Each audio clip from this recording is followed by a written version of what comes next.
Brothers and sisters, welcome to our channel. మనకి రాష్ట్ర వ్యాప్తంగా వర్క్ ఫ్రమ్ హోమ్ జాబ్స్ అంటే ఇంటి వద్ద నుంచే డబ్బులు సంపాదించుకోవాలి, జాబ్ చేసుకోవాలి అనుకునే వారికి మనకి గ్రామ వార్డు సచివాలయంలో కౌన్సిలింగ్ టెస్ట్ జరుగుతూ ఉంది. అది ఆల్రెడీ 1 వీక్ జరిగింది. ఇప్పుడు నెక్స్ట్ వీక్ ఫేజ్ 1 అయిపోయింది, ఫేజ్ 2 అంటే సెకండ్ వీక్ లోకి వచ్చేసాము. ఇప్పుడు కూడా మనకి ఎగ్జామ్ జరుగుతూ ఉన్నాయి. అందులో మీకు తెలిసిందే ఒక 1 అవర్ ఎగ్జామ్ జరుగుతూ ఉంది. మార్నింగ్ ఒక స్లాట్, ఈవినింగ్ ఒక slot. Morning slot or evening slot అయినా మనకు జరిగేది 1 అవర్ మాత్రమే. 1 అవర్ అంటే 60 మినిట్స్. ఆ 60 మినిట్స్ లో ఒక 45 మినిట్స్ 40 క్వశ్చన్స్. ఆ 40 క్వశ్చన్స్ వచ్చేసరికి మనకి ఒక 10 క్వశ్చన్స్ రీజనింగ్ యాప్టిట్యూడ్, ఒక 10 క్వశ్చన్స్ సైకోమెట్రిక్, ఒక 20 క్వశ్చన్స్ ఒక టెక్నికల్ క్వశ్చన్స్ అంటే మీ బ్యాక్గ్రౌండ్ సబ్జెక్ట్ సంబంధించింది. అలాగే రిమైనింగ్ 15 మినిట్స్ ఒక 3 క్వశ్చన్స్ ఉంటాయి. అందులో ఓన్లీ ఒక describe your self, describe your activity, describe your habits, describe your village culture, ఇలా ఒక 30 సెకండ్స్ మాట్లాడాలని ఉంటుంది. ఓకే, ఆ 15 మినిట్స్ పక్కన పెడదాం.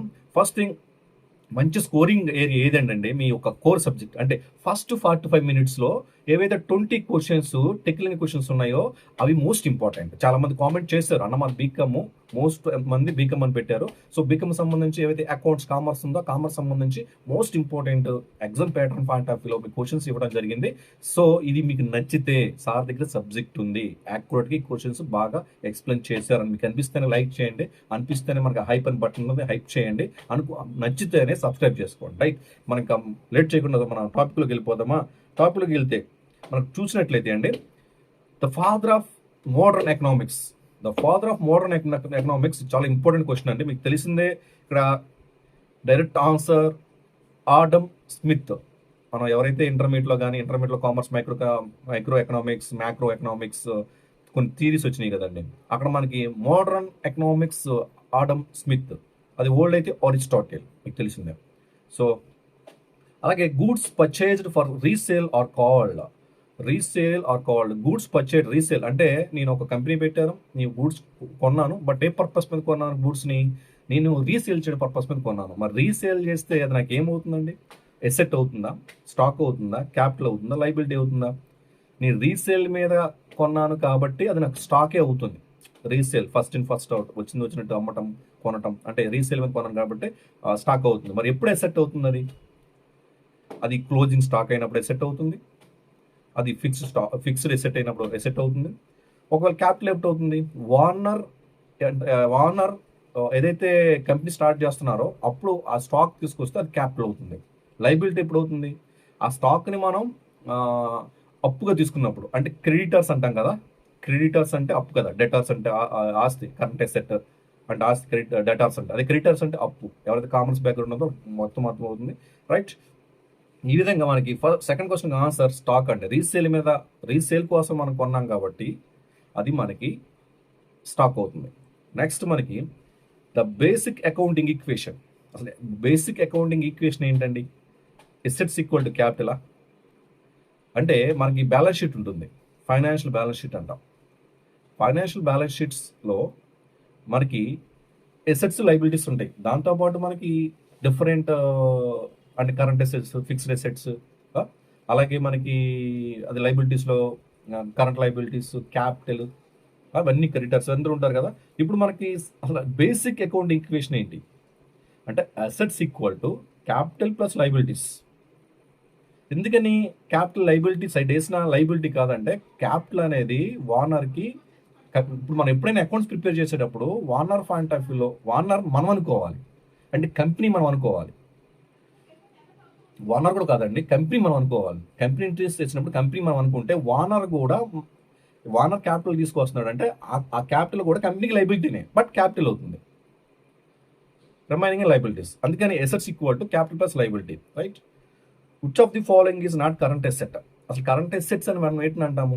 విత్ ఇన్ 1 ఇయర్లో క్యాష్కి కన్వర్ట్ చేయగలిగేది ఇదేనా current asset? I mean for example cash balance current asset, bank balance current assets, debtors current assets, prepaid rent, ముందుగా చెల్లించిన ఇంట్రెస్ట్, ఇవన్నీ కూడా కరెంట్ ఎసెట్సే. బట్ చూద్దాం ఇక్కడ ఏముందో. క్యాష్ మనం అనుకున్నట్టు current asset, inventory also current asset, stock అని చెప్పాం కదా. సో బిల్డింగ్ ఏంటి? Building is a fixed property and fixed asset. Debtors current asset మనం చెప్పింది. సో ఇక్కడ ఆన్సర్ ఏంటి? ఫిక్స్డ్ ఎసెట్ మనం దేని అన్నాము? అడిగింది నాట్ కరెంట్ ఎసెట్ అన్నాడంటే ఇందులో current assets cash current asset, inventory current asset, data current asset.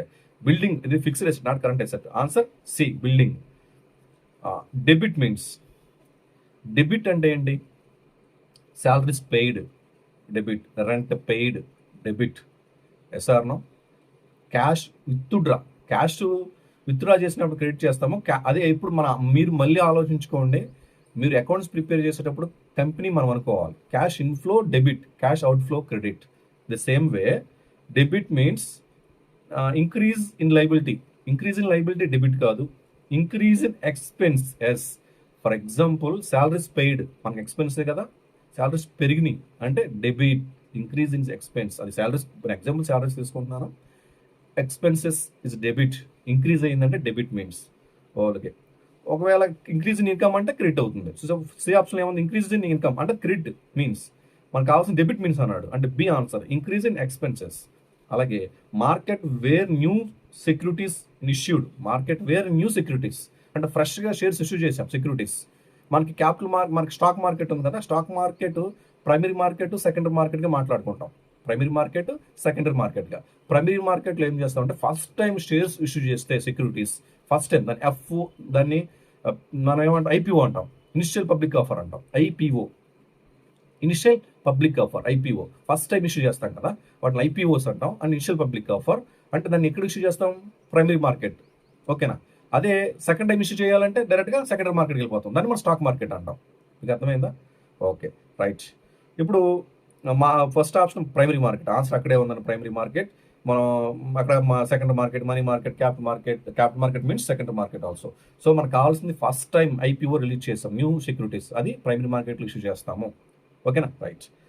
Next, which authority regulates the stock market in India? మనకు తెలిసిందే బ్యాంక్ అయితే ఆర్బీఐ, ఓకేనా. అదే మనకి టెలిఫోన్ అంటే telephone regulatory authority of India, TRAI. అలాగే స్టాక్ మార్కెట్కి సంబంధించి SEBI, securities exchange board of India, SEBI 1992 అంటామండి, 1992లో ఎస్టాబ్లిష్ చేశారు. సో ఆన్సర్ మీకు తెలిసిందే, ఐఎల్ చెప్పేసాను. మరి ఐఆర్డిఏ ఇన్సూరెన్స్కి సంబంధించింది, నాబార్డ్ అగ్రికల్చర్కి సంబంధించింది. సో మనకు కావాల్సింది authority regulate stock market, right answer, SEBI. Next, GST stands for, మీకు తెలిసిందే జిఎస్టీకి మనకి భారతదేశంలో ఇంప్లిమెంట్ చేశాము, goods and service tax. It is a indirect tax, not direct tax. అంటే మన sales tax, service tax, purchase tax, excise duty, custom duty, ఇవన్నిటిని కలుపుతూ ఒకే ఒక single tax, one nation one tax, that is a GST. One nation one tax, that is a GST. That is first ఆప్షన్లో ఏమనుకుంటా, goods and service tax. Yes, first option a answer. తర్వాత the term double entry system. For example double entry system అంటే ఏంటి, మనం for example salaries అనుకుందాం, salaries pay చేశాను. Salaries pay చేస్తే కంపెనీకి ఎలాంటి ఇంపాక్ట్ ఉంటుంది, శాలరీస్ పే చేసినప్పుడు క్యాష్ అవుట్ఫ్లో అయిపోతుంది. శాలరీస్ అనేది debit nature. So salaries account debtor to cash account అంటే డబుల్ ఎంట్రీ సిస్టమ్. అంటే శాలరీస్ పెయిడ్ అనే ఒక ట్రాన్సాక్షన్ డ్యూయల్ ఆస్పెక్ట్లో ఉంటుంది, ఓకేనా. ఇక్కడ ఆన్సర్ డ్యూయల్ ఆస్పెక్ట్ ఎక్కడ కనిపిస్తుంది మనకి, చూడండి, ఈచ్. సి ఆప్షన్ ఏముంది, each transaction has dual effect, that is the double entry system, okay right. అలాగే balance sheet also known as, balance sheet అంటే ఏంటండి, బ్యాలెన్స్ షీట్ ఏం చెప్తుంది, కంపెనీ యొక్క ఫైనాన్షియల్ పొజిషన్ చెప్తుంది. ఎస్ఆర్నా, కంపెనీ లాభాల్లో ఉందా, నష్టాల్లో ఉందా, కంపెనీ ఆస్తులు ఏంటి, అప్పులు ఏంటి అని చూపిస్తుంది balance sheet. Financial balance sheet ఏం చెప్పాను, ఫైనాన్షియల్ పొజిషన్ రిప్రజెంట్ చేస్తుంది. ఆన్సర్ చూద్దామా, ఎక్కడ ఉంది, profit sheet, position statement. Yes, option B, financial position statement. యాక్చువల్గా ఫైనాన్షియల్ పెడితే సరిపోయేది, but position means also financial position statement, right. Option B answer. 11th question, the market where already issued share market are traded. నేను already చెప్పాను, మార్కెట్లో new securities అయితే primary market, అదే second time అంటే new కాకుండా కొత్తగా కాకుండా ఆల్రెడీ ఓల్డ్ అంటే సెకండ్ టైం నుంచి ఓల్డ్ అయిపోతాయి కాబట్టి దట్ ఈస్ ఏ మనకి సెకండరీ మార్కెట్, క్యాపిటల్ మార్కెట్ అని చెప్పుకుంటాం. ఆన్సర్ ఎక్కడ ఉంది, బి, సెకండరీ మార్కెట్. అలాగే the owners fund the business called, already చెప్పాను నేను, కంపెనీ ఎప్పుడైనా కంపెనీ అకౌంట్ తయారు చేసేవారు కంపెనీ నాది అని అనుకుంటే, ఫర్ ఎగ్జాంపుల్ నేను కంపెనీ అకౌంటెంట్, నేను కంపెనీ ఎంట్రీ చేస్తా ఉన్నాను. సో ఓనర్ అనేవాడు సంథింగ్ క్యాష్ రూపంలో, బ్యాంక్ బ్యాలెన్స్ రూపంలో, ఒక ఎసెట్స్ రూపంలో, ఒక స్టాక్ రూపంలో, ఇదొక రూపంలో సంథింగ్ కంపెనీ స్టార్ట్ చేసినప్పుడు కొంత సంథింగ్ ఇన్వెస్ట్మెంట్ చేశాడు కంపెనీలో. దాన్ని ఏమంటామంటే మనము క్యాపిటల్ అంటాం.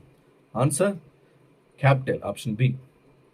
Depreciation is charged. అసలు డిప్రిషియేషన్ దేని కడతామండి?